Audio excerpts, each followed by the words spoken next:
तो चलिए दोस्तों, आज हम क्या करते हैं, सब्जेक्ट वर्ब एग्रीमेंट का सेकंड पार्ट शुरू करते हैं। पिछली क्लास में हमने शुरू किया था सब्जेक्ट वर्ब एग्रीमेंट, उससे रिलेटेड 5-6 रूल्स हमने समझा, उसको अप्लाई कैसे करते हैं उसके बारे में हमने सीखा। तो फर्स्ट ऑफ ऑल इसको आप लोगों को यही माइंड में रखना है कि जो हम पढ़ रहे हैं इंग्लिश, तो ग्रामर जो पढ़ रहे हैं, तो माइंड में आपको इस तरीके से रखना है, कॉन्सेप्ट क्या होते हैं, रूल्स क्या होते हैं, उसका फंडामेंटल समझना। आपको रूल समझ गए तो अपने आप रूल्स याद हो जाएंगे। अगर रूल्स समझ में नहीं आए, अगर बुक्स हम रखते रहे या केवल ऐसे ही करते रहे, तो रूल्स फिर थोड़े दिन के लिए याद रहेंगे, फिर भूल जाएंगे। तो सबसे इम्पोर्टेंट चीज क्या है कि जो रूल्स होते हैं उनको समझना चाहिए एक्चुअली में है क्या और कैसे अप्लाई हो रहे हैं। क्लियर बताया हमने, पीछे आपको बताया कि अगर दो सिंगुलर सब्जेक्ट एंड से जुड़े हैं तो प्लूरल बन जाते हैं।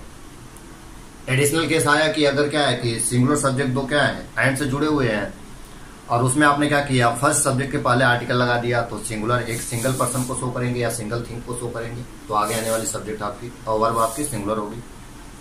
ऐसे ही आपको बताया कि अगर आपने क्या किया दोनों सब्जेक्ट के पहले आर्टिकल लगा दिया, मीन्स जब आपने एंड से दो सिंगुलर सब्जेक्ट को ऐड किया, दोनों के पहले आपने आर्टिकल लगा दिया, तो 2 पर्सन को शो करेंगे, तो आपका सब वर्ब जो आगे आएगी सेंटेंस में वो प्लूरल होगी।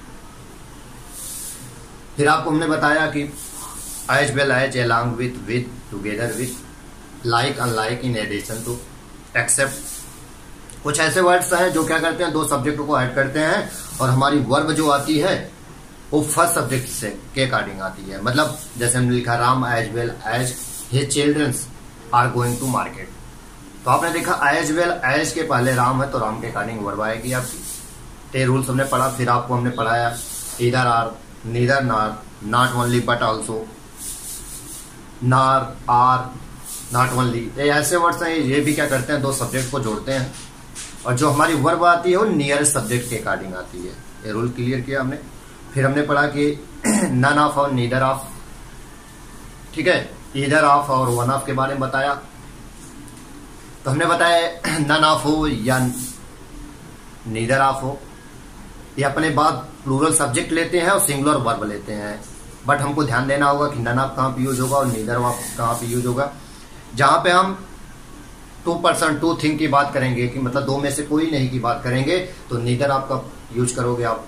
वहीं पे अगर मोर देन 2 की बात कर रहे हो, उसमें से कोई नहीं, तो आप क्या करोगे, नन ऑफ का यूज करोगे। ऐसे आपको बताया either of and one of का। तो ईदर ऑफ हो या वन ऑफ हो, इनके बाद प्लूरल सब्जेक्ट आएगा, लेकिन वर्ब आपकी सिंगुलर आएगी, माइंड में रखोगे आप। ईदर ऑफ का यूज कब करोगे, जब 2 पर्सन में से किसी एक की बात की जा रही है। वन ऑफ का यूज तब करोगे जब आप कि कईयों में से एक की बात की जा रही है। इनको आगे करते हैं हम। अब आता हमारा बोथ।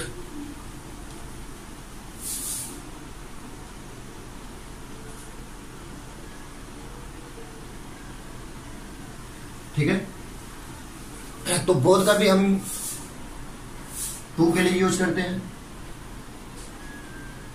हर 2 के लिए यूज होता है। ठीक है, क्लियर। बोथ भी क्या होता है, 2 के लिए यूज होता है। बोथ से रिलेटेड और आगे हम चीजें पढ़ेंगे बाद में, बट यहाँ पे आपको जो माइंड में रखना है, बोथ के बाद कभी भी नॉट नहीं आता है। मैंने क्या कहा, बोथ के बाद कभी भी नॉट नहीं आता है। ठीक है, याद रखोगे, सेंटेंस में बोथ के बाद नॉट नहीं आता है। अगर बोथ के बाद नॉट लगाया गया सेंटेंस तो गलत है। 2 में से एक कोई की नहीं बात करनी होती है, तो आप नीदर ऑफ का यूज करते हो। तो आगे जब हम एग्जांपल समझेंगे तो वही समझेंगे। बस ये क्या था, ईदर ऑफ, वन ऑफ, ठीक है, नीदर ऑफ और नन ऑफ के बाद एक छोटा सा चीज था कि बोथ का प्रयोग भी 2 के लिए यूज किया जाता है, लेकिन बोथ के साथ कभी भी नॉट का यूज नहीं आता है। बस इसको माइंड में आप रखोगे कि क्या करोगे, बोथ के बाद नॉट का यूज आप नहीं करोगे। एग्जाम्पल समझ लेते हैं। बोथ ऑफ देम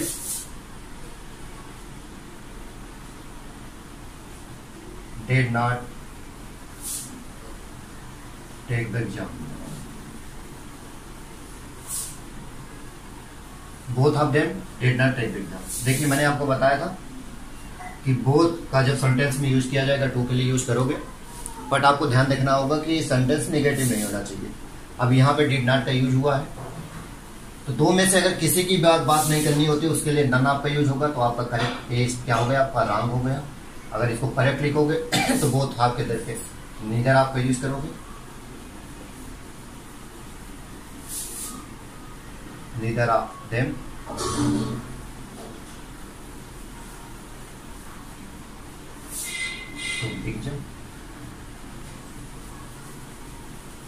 तो हमारा क्या हो जाएगा, सही हो जाएगा।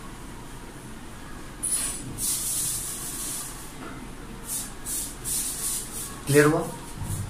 आगे हम बताएंगे कि क्यों, आगे जब हम पढ़ेंगे तो डिड नॉट क्यों हटा के आपने टू द एग्जाम का यूज कर दिया। तो आगे हम पढ़ेंगे किसी भी सेंटेंस में डबल नेगेटिव वर्ड का यूज नहीं किया जाएगा, वो आगे आएगी चीजें हमारी। अभी आपको ये समझना है कि बोथ के साथ कभी भी आप नॉट का यूज नहीं करोगे, मतलब नेगेटिव वर्ड का यूज नहीं करोगे। जब दो में से किसी एक की भी बात नहीं करनी होती है तो आप नीदर आपका यूज करते हो, इस बारे में माइंड रखेंगे। अब चलिए हम कुछ रूल सीखते हैं इसको। रूल 7 सीखते हैं।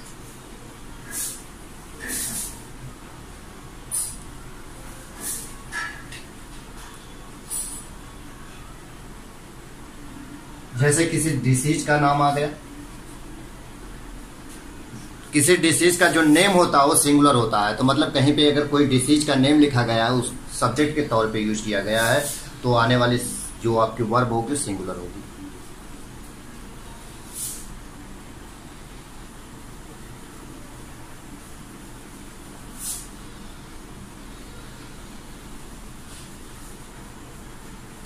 नेम ऑफ डिसीज हो गया, नेम ऑफ गेम हो गया,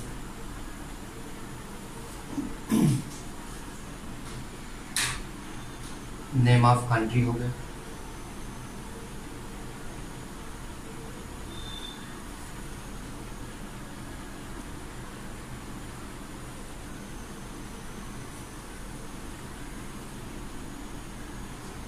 नेम ऑफ सब्जेक्ट हो गया, जो सब्जेक्ट विषय जो होती हैं, मैथमेटिक्स हो गया, स्टैटिक्स हो गया, नेम ऑफ सब्जेक्ट्स हो गए।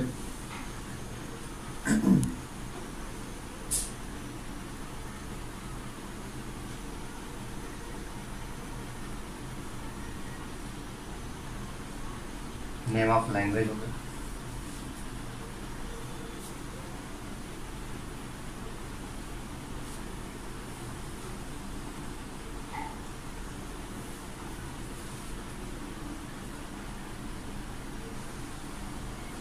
नेम ऑफ बुक्स हो गए,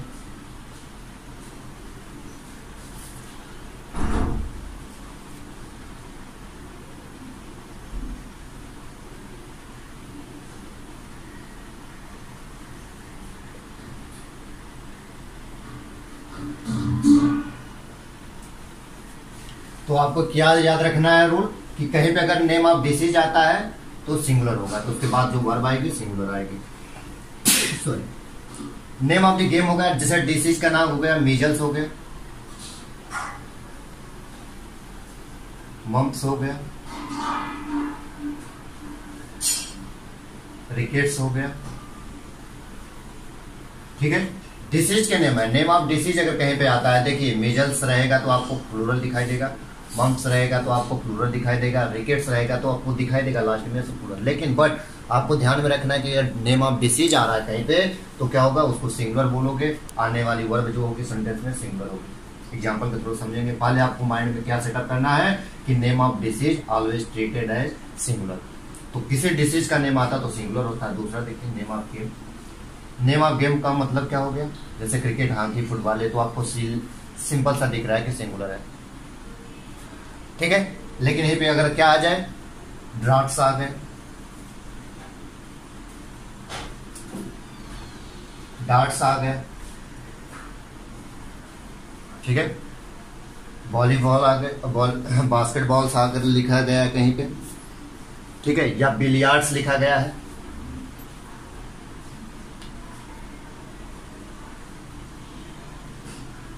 तो इसको क्या करोगे, आपका गेम के नेम है इसलिए क्या होंगे, सिंगुलर ट्रीट किए जाएंगे। मतलब से अगर किसी सेंटेंस में किसी गेम का नेम आता है तो सिंगुलर होगा, उसके अकॉर्डिंग जो वर्ब आएगी वो सिंगुलर आएगी। नेम ऑफ द कंट्री की बात कर ली जाए आपकी, जैसे देखिए नोट बनाते चलोगे, अब जो चीजें लिखा पढ़ाई जाती हैं उसको नोट्स करोगे आप पढ़ते समय। सबसे इंपॉर्टेंट क्या है कि आप उसको नोट डाउन करो, समझ ले रहे हो, नोट डाउन कर लोगे तो आपको एक बार देखना होगा, रूल्स अपने आप माइंड में सेटअप हो जाएंगे। नेम ऑफ द कंट्री जैसे हो गया the United states,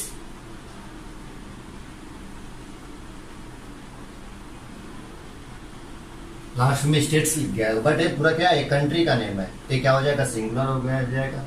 the West Indies हो जाएगा,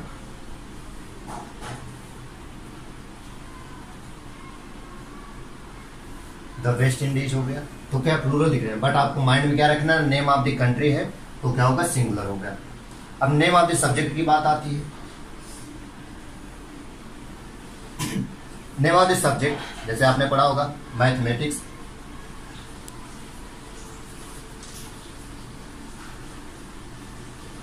स्टैटिक्स,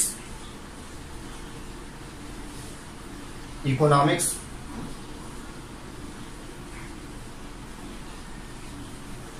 पॉलिटिक्स एक्सेट्रा। तो नेम ऑफ सब्जेक्ट कहीं पे आता है तो क्या होगा, सिंगुलर ट्रीट किया जाएगा। अगर आगे चल के हम बताएंगे मैथमेटिक्स का भी प्लूरल यूज किया जाता है, जब मैथमेटिक्स को एज ए आप क्या कैलकुलेशन यूज करते हो। स्टैटिक्स को आप प्लूरल कंसीडर करते हो जब एज ए डेटा यूज किया जाता है। पॉलिटिक्स को एज प्लूरल कंसीडर किया जाता है जब क्या हो जाता है, थॉट्स ऑफ द पॉलिटिशियन की बात की जाती है। बट आपको अभी माइंड में इस रूल के कारण क्या रखना, अगर नेम ऑफ द सब्जेक्ट है, किसी सब्जेक्ट का नेम शो हो रहा है, मैथमेटिक्स मतलब अगर गणित का मतलब है, उसका सब्जेक्ट का मतलब है तो सिंगुलर ट्रीट किया जाएगा। इकोनॉमिक्स का मतलब क्या हो गया, अगर सब्जेक्ट का मीनिंग है वहां से इकोनॉमिक्स आता है, लिखने में प्लूरल लिखा जाता है, बट क्या होता है, singular.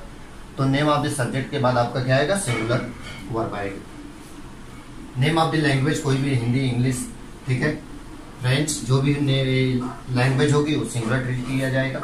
Name of the books, book का नाम नेम हो गया जैसे, ठीक है, बुक का कोई भी नेम हो, ड्रामा ऑफ शेक्सपियर, ठीक है, गोदान, ऐसा तो सिंपल से लिखता है कि नेम ऑफ द बुक का नाम है, सिंपल सा है। बट कुछ ऐसे लिखे रहते हैं जो क्या होते हैं, हमको देखने में प्लूरल लिखेंगे लगेंगे, लेकिन उनको आप क्या करोगे, सिंगल ट्रीट करोगे। क्यों ट्रीट करोगे कि नेम ऑफ द बुक्स जो होता है वो सिंगुलर होता है। जैसे यहाँ पे नेम ऑफ द बुक्स में लिख देता हूँ अरेबियन नाइट्स, ये क्या, एक बुक का नेम है, द अरेबियन नाइट्स, ठीक है, बुक के नेम पे पहले द का यूज करते हैं, ठीक है। तो नेम ऑफ बुक्स क्या हो जाएगा, सिंगुलर ट्रीट किया जाता है, तो द अरेबियन नाइट्स है क्या, सिंगुलर है, क्यों, बुक का नेम है। The three मॉस्किटर्स,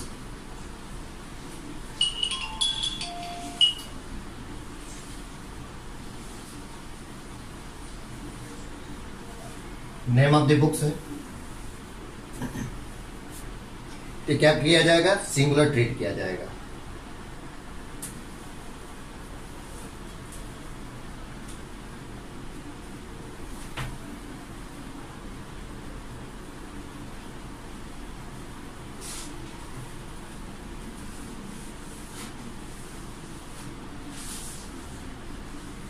the three idiots,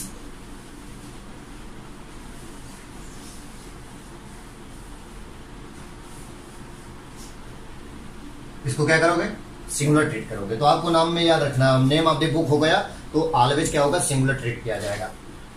तो आपको हमने बताया कि अगर नेम ऑफ डिसीज हो, नेम ऑफ गेम हो, नेम ऑफ कंट्री हो, नेम ऑफ सब्जेक्ट हो, नेम ऑफ लैंग्वेज हो, नेम ऑफ बुक्स हो, ठीक है, ये ऑलवेज सिंगुलर ट्रीट किए जाएंगे। मीन्स अगर ये चीजें आती हैं तो आपका सेंटेंस में जो वर्ब आएगी इनको फॉलो करेगी, वो क्या होगी, सिंगुलर होगी। क्लियर।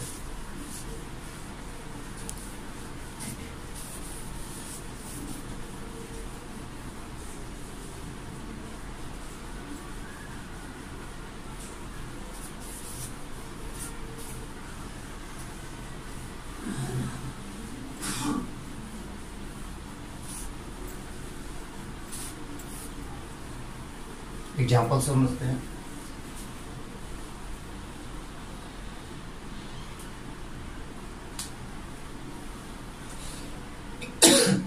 मैंने बताया था कि नेम ऑफ सब्जेक्ट हो तो सिंगुलर होता है। देखिए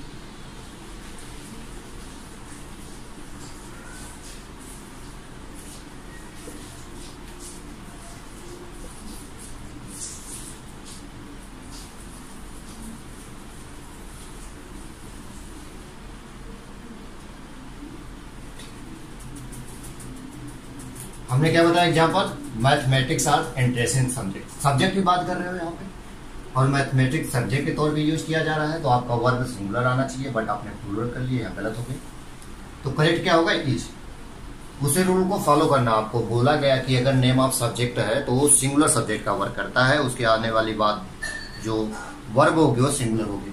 तो मैथमेटिक्स इज एंड इंटरेस्टिंग, ठीक है, क्लियर। अगर मैंने दूसरी चीज बताया ही, सब्जेक्ट का नेम बताते हुए आपको बोला था कि अगर इनका कोई और मीनिंग हो, subject etcetera,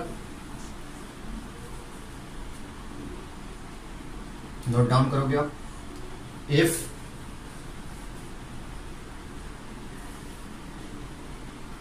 mathematics means calculation,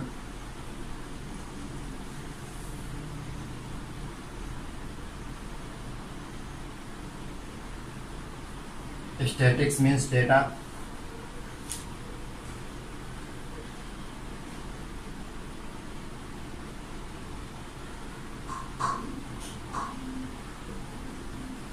politics means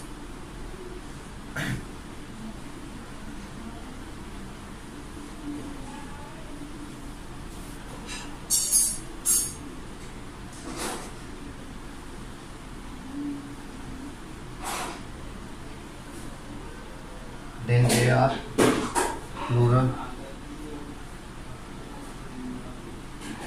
and takes plural word, clear. हमने कहा कि मैथमेटिक्स का कैलकुलेशन हो जाए, जैसे मैं बोलूंगा माई मैथमेटिक्स आर गुड, मतलब मेरा कैलकुलेशन अच्छा है, ठीक है। तो आप याद रखोगे मैथमेटिक्स मीन्स क्या हो गया, कैलकुलेशन हो गया।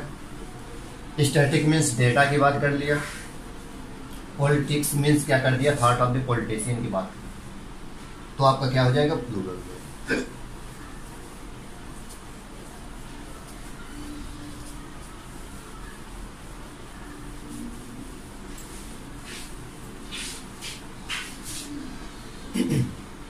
एग्जाम्पल जैसे वही बताया मैंने, माई मैथमेटिक्स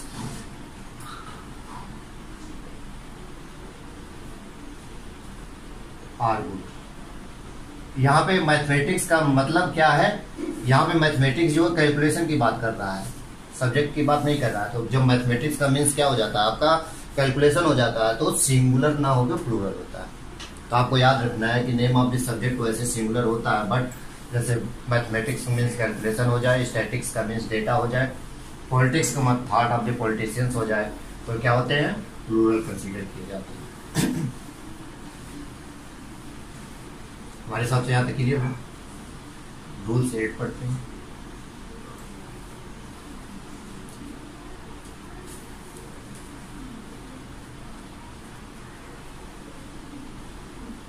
रूल्स कहता है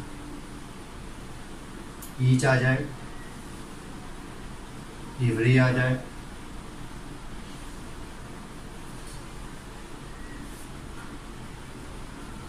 मैनी आ जाए,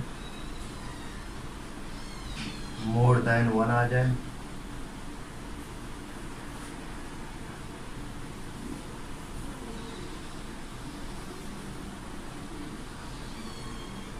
समवन आ जाए, somebody आ जाए,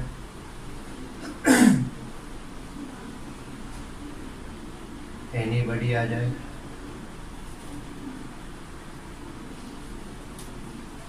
everybody आ जाए, या any आ जाए, ऐसे वर्ड होते हैं। अगर आपने इनको एज ए सब्जेक्ट यूज किया है किसी सेंटेंस में,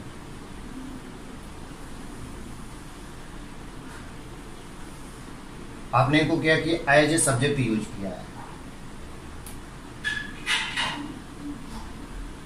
अगर किसी सेंटेंस में ईच हो गया, एवरी हो गया, मेनी आ हो गया, मोर देन वन हो गया, समबडी समवन हो गया, समबडी हो गया, एनीबडी हो गया, एवरीबडी हो गया, एनी हो गया, अगर आपने इनको सेंटेंस में एज ए सब्जेक्ट यूज किया है, तो आने वाली जो वर्ब होगी दे टेक्स सिंगुलर वर्ब।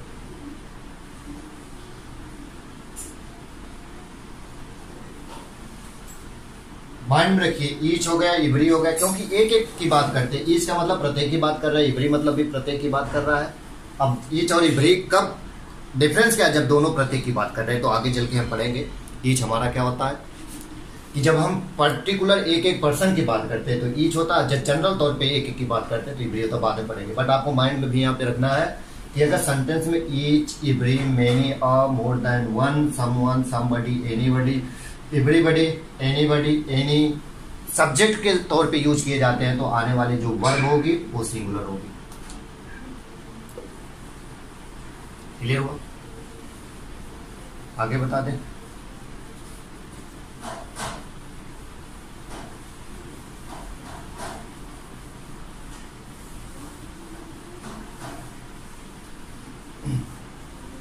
और इसी के साथ ये भी समझ लीजिए, ईच हो गया, इवरी हो गया, एनी हो गया।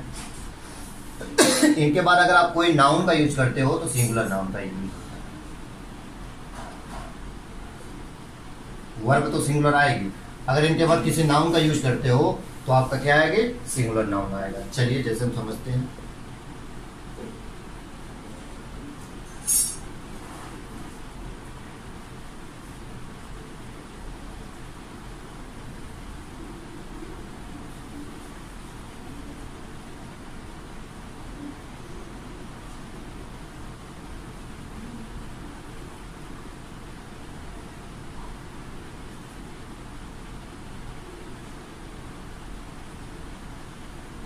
हमने कहा each boy and each girl of this class intelligent. यहाँ पे ईच आएगा, क्या आएगा?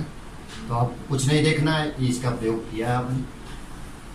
जैसे ईच आ गया, अब वहां पे भूल जाइए कि एंड से दो सिंगुलर को आपने जोड़ा है तो प्लूरल होगा। नहीं, अगर ईच, इवरी ये सब आते हैं और जो मैंने आपको नोट कराया, अगर ये सेंटेंस में यूज होते हैं तो आपका क्या होगा? सिंगुलर यूज किया जाएगा, तो ईच आएगा आपको करेक्ट। आगे फिर से याद रखिए, माइंड में ध्यान रखना आपको कि अगर आपका सेंटेंस में ईच आ रहा है, इवरी आ रहा है, एनी आ रहा है, एनीबडी आ रहा है, समबडी आ रहा है, एनीबडी आ रहा है, समवन आ रहा है, तो जो वर्ब आएगी वो सिंगुलर आएगी। माइंड में आपको बिल्कुल रखना है। और ईच के बाद, इवरी के बाद हमेशा जो नाउन आएगा वो सिंगुलर आएगा। इस बात को अगर माइंड में रख लेंगे तो हमारी एरर नहीं होगी। समझ में आ गया? आगे चलते हैं।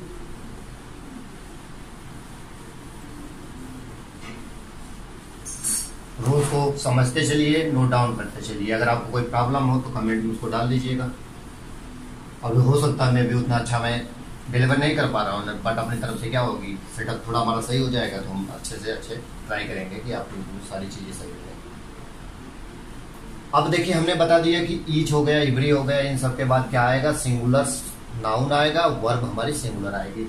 लेकिन कहीं पे आपको मान लीजिए ईच आपका यूज हो गया, इवरी ऑफ आता है,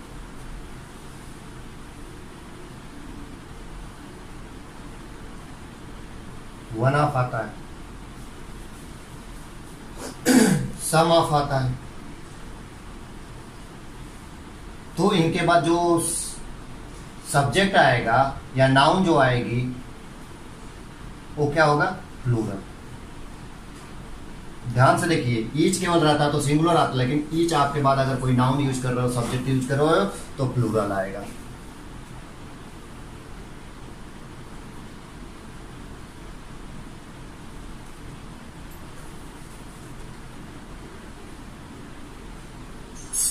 बात समझ में आएगी? अगर each of, every of, one of, some of है तो इसके बाद जो सब्जेक्ट या नाउन जो आएगा वो प्लूरल होगा, लेकिन वर्ब आपकी क्या होगी?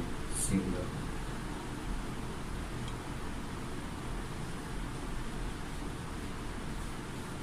वही बात है, क्यों सिंगुलर वर्ब का यूज करते हैं? क्योंकि ये सब सारे वर्ड जो है, each of, every of, one of, some of, किसी एक पर्सन की बात करते हैं। ठीक है, तो इसको माइंड में रखोगे, क्योंकि कईयों में से एक की बात हो रही तो सब्जेक्ट आपका सिंगुलर बन गया। जब सिंगुलर सब्जेक्ट बन गया तो प्लूरल यहाँ दिखने के बावजूद केवल एक की बात होती है, तो एक की बात होगी तो आपका जो वर्ब आएगा वो सिंगुलर आएगा। याद रखिए, ईच ऑफ, इवरी ऑफ के बाद अगर आप सब्जेक्ट यूज कर रहे हो, नाउन यूज कर रहे हो तो प्लूरल होगा, लेकिन डायरेक्ट अगर ईच के बाद या इवरी के बाद आप कोई सब्जेक्ट या नाउन यूज करो तो सिंगुलर होगा। दोनों में अंतर क्या हुआ? ईच, इवरी के बाद आपका सब्जेक्ट भी सिंगुलर, वर्ब भी सिंगुलर। लेकिन ईच ऑफ एवरी आपके पास सब्जेक्ट तो प्लूरल आएगा, जो नाउन आएगी प्लूरल आएगी, लेकिन वर्ब आपका क्या होगा, सिंगुलर होगा। इसको माइंड में रखेंगे।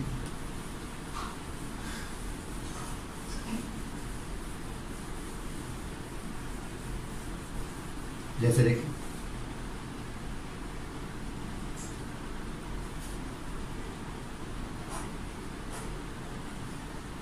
Each of the boys, boys का यूज किया, अगर बॉय करते तो गलत हो जाएगा। अगर आप आया तो एक चीज आप माइंड में रख लीजिए, आपके बाद हमेशा प्लूरल प्लूरल सब्जेक्ट आएगा कि आप जहां पे भी लगाओगे तो स्पेशली यहाँ पे ईच ऑफ द आप पढ़ो, लेकिन आपके बाद कभी भी अगर सब्जेक्ट कोई आता है तो प्लूरल आता है। इसको माइंड में रखोगे, each of the boys of this school,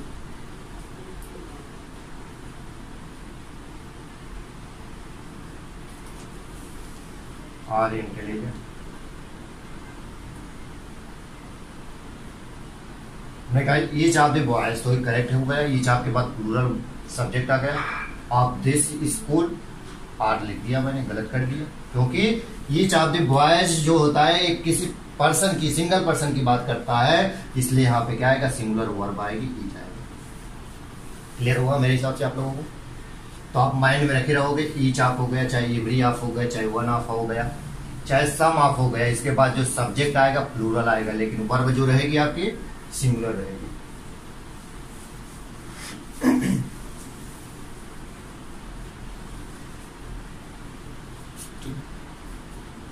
अब देखिए नेक्स्ट रूल सीखते हैं।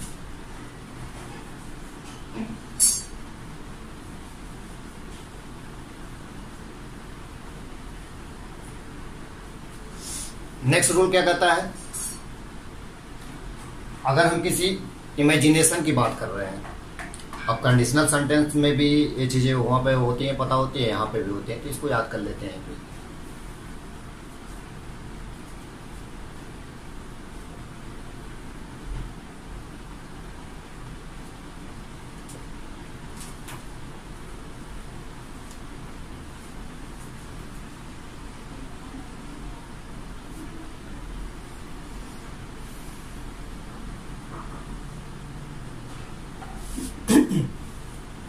हमने बताया कि अगर इमेजिनरी सेंटेंस है तो उसको आप क्या करोगे, ऑलवेज क्या करोगे, वर का यूज करते हो। अब समझना है कि हमको पता कैसे चलेगा इमेजिनरी सेंटेंस है कैसा सेंटेंस है। तो आपको माइंड में रखना है इमेजिनरी सेंटेंस का मतलब क्या होता है कि ऐसी चीजें जो इमेजिनेशन कर रहे हो लेकिन वो पॉसिबल नहीं है। जब हम कंडीशनल सेंटेंस पढ़ेंगे तो इमेजिनरी सेंटेंस के बारे में डिटेल पढ़ेंगे, बट यहाँ पे हम थोड़ा समझ लेते हैं।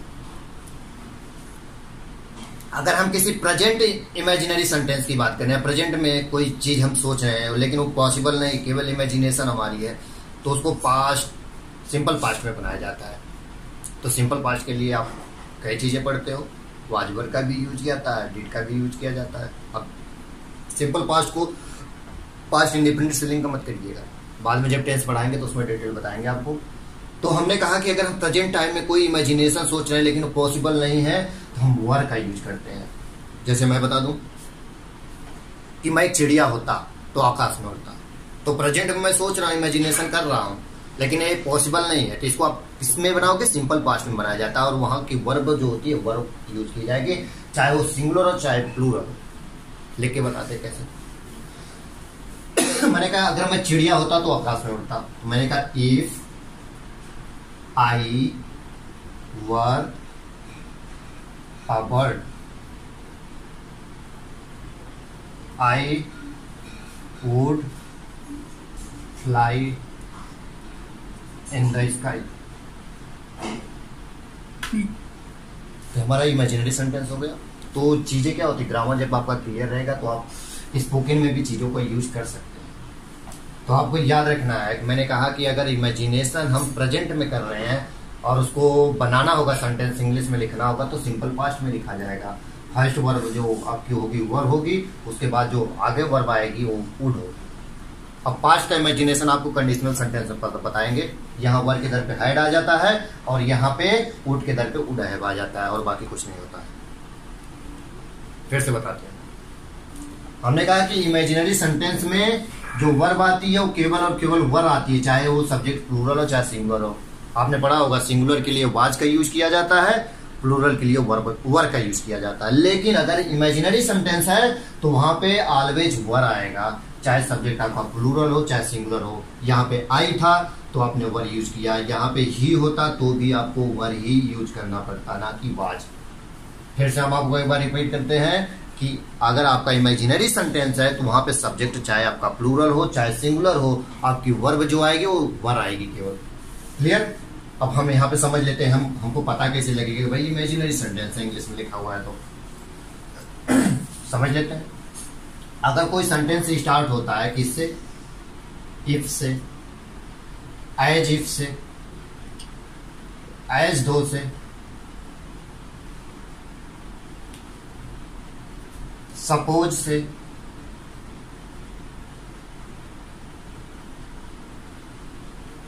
इन केस ऑफ से, इन केस ऑफ,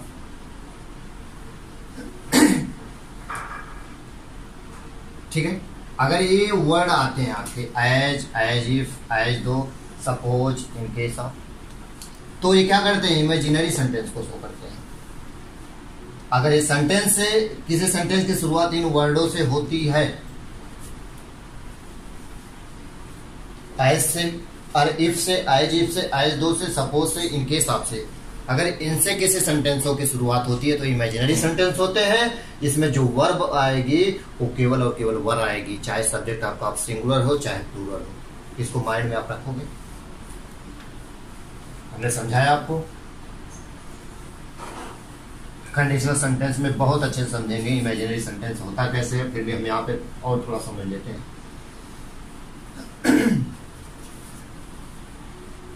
जैसे आप लोगों के सामने रखा मैंने कि अगर मैं, एक वर्ड और आता है उसको भी देखिए बार बार आता है इमेजिनरी सेंटेंस के लिए, वुड दैट का यूज किया जाता है। इसको भी माइंड में रखोगे, वुड दैट, जिसका मतलब होता है काश। तो हम बोल रहे हैं यहाँ पे एक सेंटेंस, जैसे आप अपने आप को बनाइएगा। मैंने कहा कि अगर मैं अमेरिका का राष्ट्रपति होता, मैंने कहा कि अगर मैं अमेरिका का राष्ट्रपति होता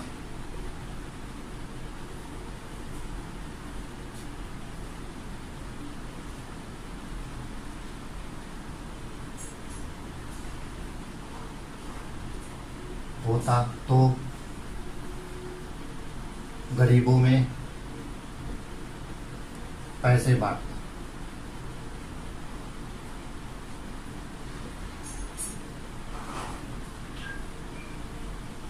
ठीक है, मैंने कहा कि अगर मैं अमेरिका का राष्ट्रपति होता तो गरीबों में पैसे बांटता। इमेजिनेशन, आप बताइए क्या अमेरिका का राष्ट्रपति हम बन सकते हैं? तो नहीं बन सकता हूं। तो इमेजिनरी सेंटेंस आ गया। तो मैंने कहा है कि इमेजिनरी सेंटेंस बनाते समय अगर प्रेजेंट की कोई इमेजिनेशन है तो पहले सेंटेंस में वर्ब वर यूज होगी, उसके बाद अगर कोई वर्ब आती है तो वुड आएगी। तो पहले आपको यही बनाना है, अगर मैं अमेरिका का राष्ट्रपति होता तो आप क्या लिखोगे? If I were the president of America.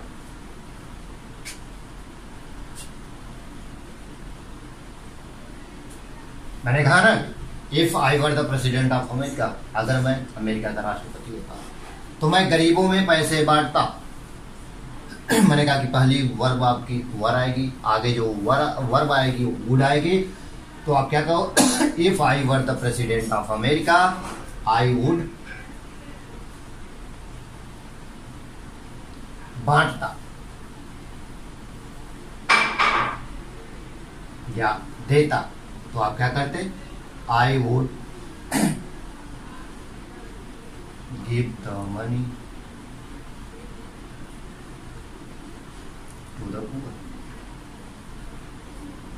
तो मैं गरीबों को पैसे देता या गरीबों में पैसे देता। तो इमेजिनरी सेंटेंस क्लियर हो गया। प्रेजेंट में अगर इमेजिनेशन कोई की जा रही तो उसको आप बना सकते हो, बोल सकते हो काश मैं राष्ट्रपति होता, काश मैं चिड़िया होता।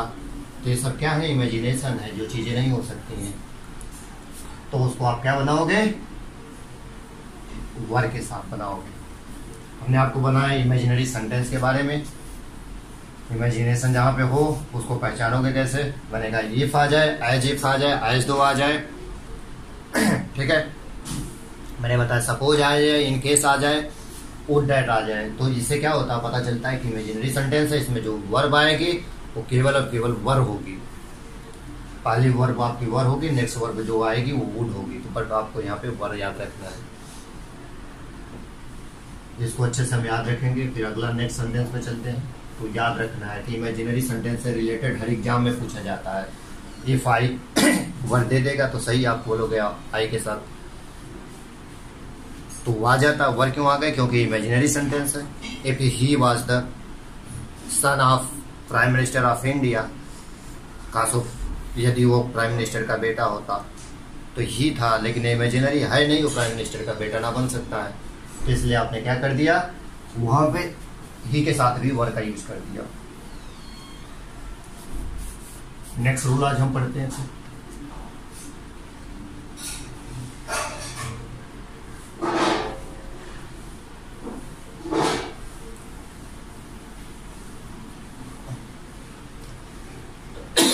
अब देखिए,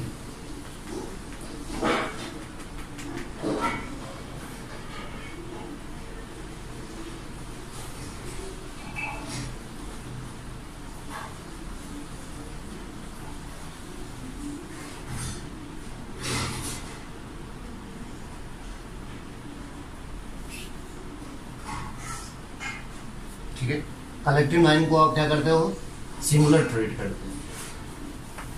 जैसे कलेक्शन किसी कलेक्टिव की बात कर ली जाए तो आप क्या करते हैं, कलेक्टिव नाउन को एज अ सिंगुलर ट्रीट करते हो। कलेक्टिव नाउन जैसे मैंने कहा द हर्ड ऑफ,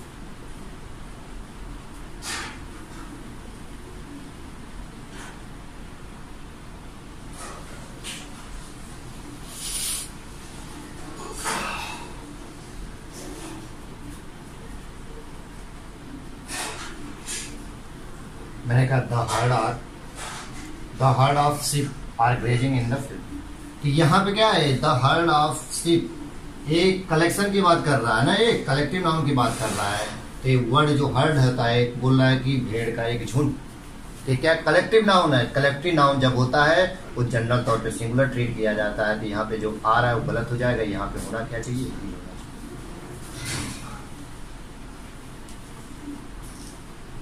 तो हमने आपको बताया कि अगर कलेक्टिव नाउन किसी सेंटेंस में यूज किया गया है तो सिंगुलर ट्रीट किया जाएगा। तो इसको हम हमारे हिसाब से आप लोगों को समझ जाना चाहिए। इस पे चीजें और क्लियर होंगी। जैसे हम क्या करेंगे, हमारा ये सब्जेक्ट वर्ब एग्रीमेंट खत्म होगा, इस पे 150 से 200 प्रैक्टिस सेट बनाएंगे। ठीक है, जब एरर डिटेक्शन करेंगे तब ये चीजें ज्यादा क्लियर होंगी। अभी आपको जितना जल्दी क्या कर सकते हो, इन रूल्स को समझ के याद कर सकते हो, रटना नहीं है। समझ गए तो रूल अपने आप माइंड में सेटअप हो जाएंगे। जब हमारा रूल क्या होगा, एक बार क्लियर हो जाएंगे तो इसके बाद हम एक्सरसाइज बनाएंगे तो और चीजें क्लियर हो जाएंगी। तो यहाँ तक करिए, आप नेक्स्ट वीडियो में आगे इसको हम कैरी करेंगे। चलिए, थैंक यू। चैनल को सब्सक्राइब करिए और शेयर करिए, ज्यादा से ज्यादा लोग। रुक गया है, चालू करें, बंद करिए, सब्सक्राइब नहीं भूलेंगे, छोड़िए।